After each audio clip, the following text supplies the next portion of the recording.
very good morning, students of class 8th. Students, due to much cold, our DM declared the holidays. So now I am going to give you video, then you can sit at home and do your study continue. So today I am going to give you video of Hindi व्याकरण book से Hindi first उद्बोधन व्याकरण book से हम आपको chapter number 16 का video बनाकर देने जा रहे हैं और आप सब वीडियो को देखिए और पढ़िए। चलिए पाठ स्टार्ट करते हैं। पाठ नंबर 16। पाठ का नाम है वाच्य, वॉइस, जो आप इंग्लिश में वॉइस पढ़ते हैं। पाठ का नाम है वॉइस, मतलब वाच्य, हिंदी में इसे वाच्य कहते हैं। तो देखिए वाच्य होता क्या है। क्रिया के जिस रूप से यह पता चले कि क्रिया का मुख्य विषय कर्ता, कर्म या भाव है, उसे वाच्य कहते हैं। कहने का तात्पर्य है बच्चों कि जो कर्ता माने सब्जेक्ट जो है वो क्रिया को डायरेक्ट कर रहा है, या कर्म को ज़्यादा प्रधान दिखाया गया है, या भाव को ज़्यादा प्रधान दिखाया गया है, तो तीनों ही स्थिति में वाले जो वाक्य होते हैं उन्हें वाच्य कहते हैं। जैसे बच्चे विद्यालय जा रहे हैं, ये कर्तृवाच्य में आता है, लेकिन वाच्य का ही ये एक उदाहरण है।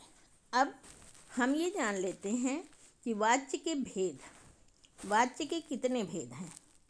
तो बच्चों वाच्य के 3 भेद हैं। आप यहाँ पे देखिए वाच्य के भेद ये है, और फिर हम देखेंगे कि यहाँ पे हमको बताया गया है कि वाच्य के 3 भेद हैं। ये देखिए, पहला कर्तृवाच्य, फिर दूसरा कर्मवाच्य, फिर तीसरा भाववाच्य। ये 3 भेद हैं वाच्य के। अब आप कर्तृवाच्य पर फोकस करेंगे। कर्तृवाच्य में देखिए नंबर 1, जिस वाक्य की क्रिया कर्ता के अनुसार होती है, अर्थात कर्ता जो करने वाला है उसके अनुसार क्रिया आई है, अर्थात उसमें कर्ता को प्रधान दिखाया गया है, तो उसे कर्तृवाच्य कहते हैं। जैसे इसमें क्रिया के लिंग, वचन और पुरुष सदा कर्ता के अनुसार होते हैं। इन्होंने उदाहरण दिखाया है, देखिए, जैसे बच्चे विद्यालय जा रहे हैं, पक्षी आकाश में उड़ते हैं।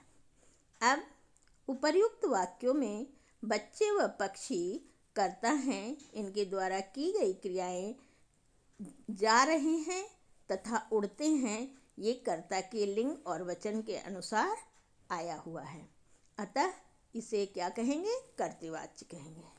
अब बच्चों हम सेकंड पे आते हैं। सेकंड, इसका भेद जो है उसका नाम है कर्मवाच्य। इसमें क्या होता है?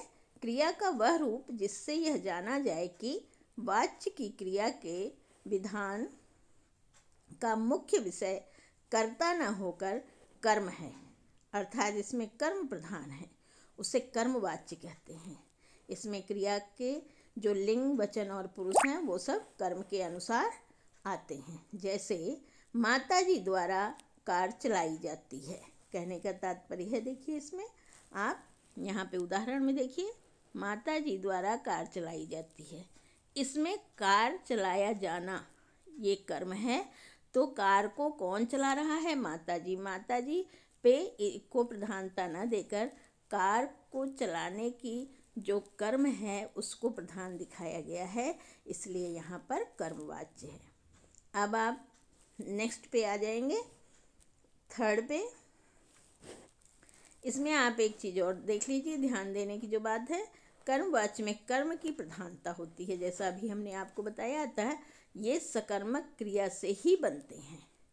कोई भी वाक्य जो सकर्मक होगा उसी को कर्मवाच्य बनाया जा सकता है, क्योंकि कर्मवाच्य वाक्य के लिए कर्म होना आवश्यक है, जो सकर्मक क्रिया वाले वाक्य में ही होता है। ठीक है। अब आप यहाँ देखें भाववाच्य, थर्ड नंबर पे। भाववाच्य में क्या है? जहाँ कर्ता और न कर्म प्रधान हो। न कर्ता यहाँ पे प्रधान है और न कर्म प्रधान है। कहने का तात्पर्य है कि यहाँ पर क्रिया का भाव प्रधान होता है। जो क्रिया हो रही है वो किस भाव से है, क्या भाव उसमें दिख रहा है, पता चल रहा है, वो प्रधान है। वहाँ पे उस वाक्य में भाववाच्य होता है। भाववाच्य की क्रिया सदा अन्य पुरुष पुल्लिंग और एक वचन में रहती है। ये हमेशा अन्य पुरुष में रहती है, अर्थात जिसे आप थर्ड पर्सन कहते हैं। इसमें केवल अकर्मक क्रियाओं का ही प्रयोग किया जाता है।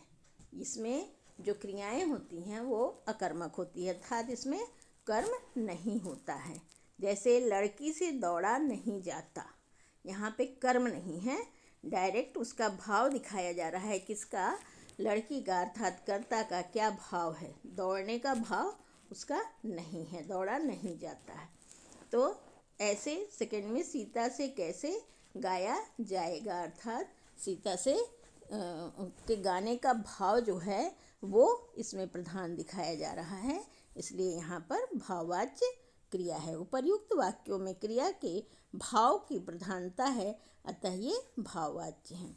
यहाँ पे बच्चों ध्यान देने की बात है कि वाच्य की क्रिया में एक से अधिक क्रियापद होते हैं। वाच्य में जो क्रिया होती है उसमें हमेशा एक से अधिक क्रियापद होते हैं। किसमें? भाववाच्य में। इसमें कर्ता के साथ से लगाया जाता है। ये भी ध्यान हमें रखना है कि इसमें क्या होता है, कर्ता के साथ हमेशा से लगा हुआ होता है, विभक्ति चिन्ह होता है, से लगा होता है। अब आप आ जाएंगे वाच्य परिवर्तन पे। इसके नेक्स्ट पेज पर आप देखिए कि वाच्य को हमें परिवर्तित करना है। सपोज कर्तवाच्य का वाक्य है, उसे हमें कर्मवाच्य में बदलना है, या कर्मवाच्य का वाक्य है उसे हमें भाववाच्य में बदलना है।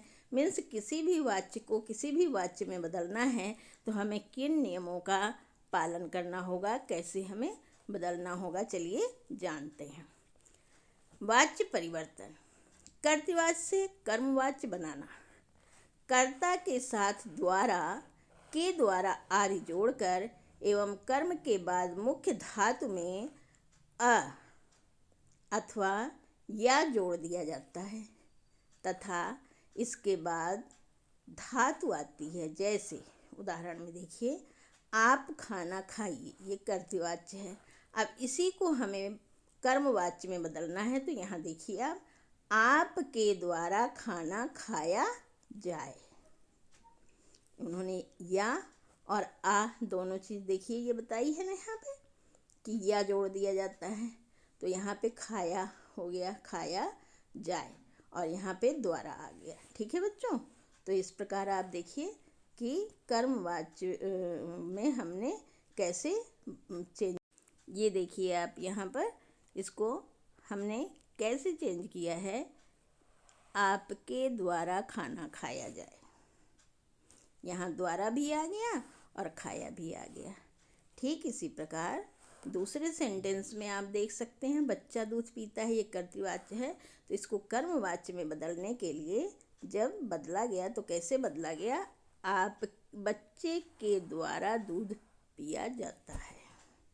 यहाँ पे भी द्वारा आ गया और पिया या आ गया यहाँ पर। तो इस प्रकार से आप कर्तवाच्य को कर्मवाच्य में बदल सकते हैं।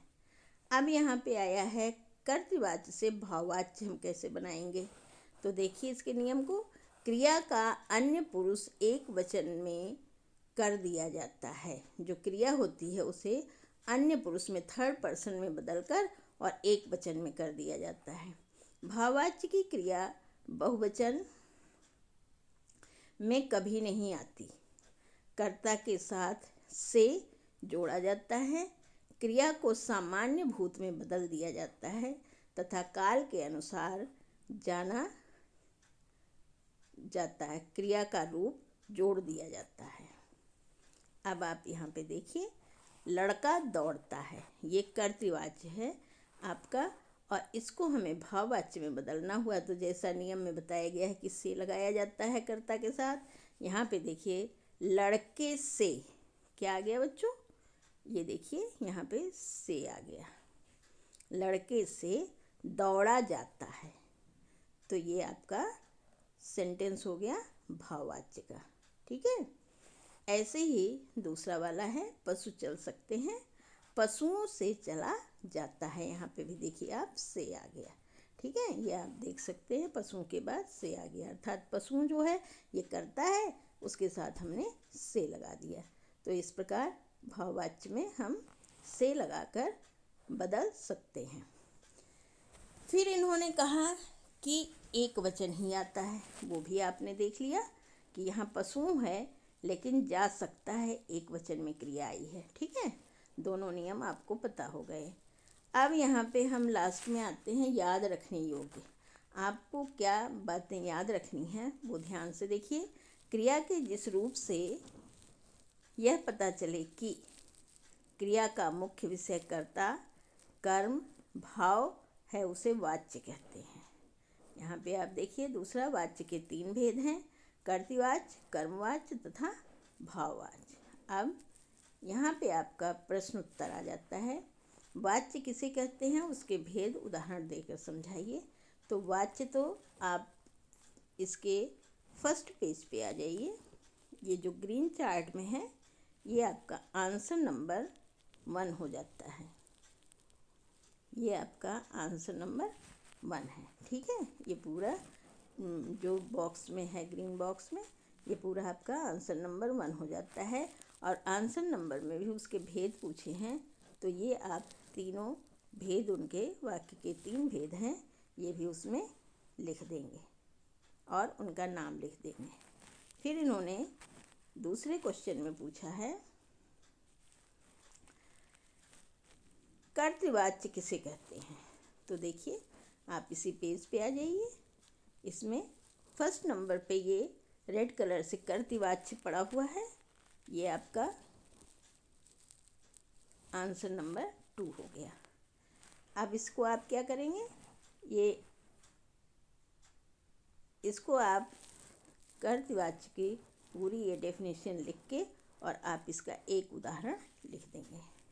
जैसे के बाद यहाँ पे देखिए उदाहरण, बच्चे विद्यालय जा रहे हैं, बस इतना आपका आंसर नंबर 2 हो गया। आंसर नंबर 3 में बच्चों कर्मवाच्य किसे कहते हैं पूछा गया है। देखिए तो आप उसी के जस्ट नीचे सेकंड नंबर पे रेड कलर से ये कर्मवाच्य लिखा है, ये आप पूरा लिख देंगे, यहाँ तक कर्मवाच्य कहते हैं, और फिर आप इसका एक उदाहरण लिख देंगे। बस आपको यहीं तक लिखना है, कर्मवाच्य कहते हैं तक। ठीक है, अब आपका फोर्थ क्वेश्चन जो आता है उसमें भाववाच्य पूछा गया है, भाववाच्य किसे कहते हैं। तो आप इसी के नीचे जस्ट देखिए रेड कलर से भाववाच्य ये आ गया आपका, इसको पूरा यहाँ तक आप लिख देंगे कि भाव प्रधान होता है उसे भाववाच्य कहते हैं तक लिखना है। और आपको नीचे से ये एक उदाहरण डाल देना है, लड़की से दौड़ा नहीं जाता।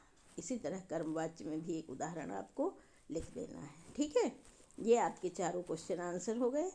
अब सेकंड क्वेश्चन में इन्होंने वाच्य के उदाहरण, ये जो दिए हुए हैं वाक्य, इनको इन्होंने पूछा ये किस वाच्य के उदाहरण हैं।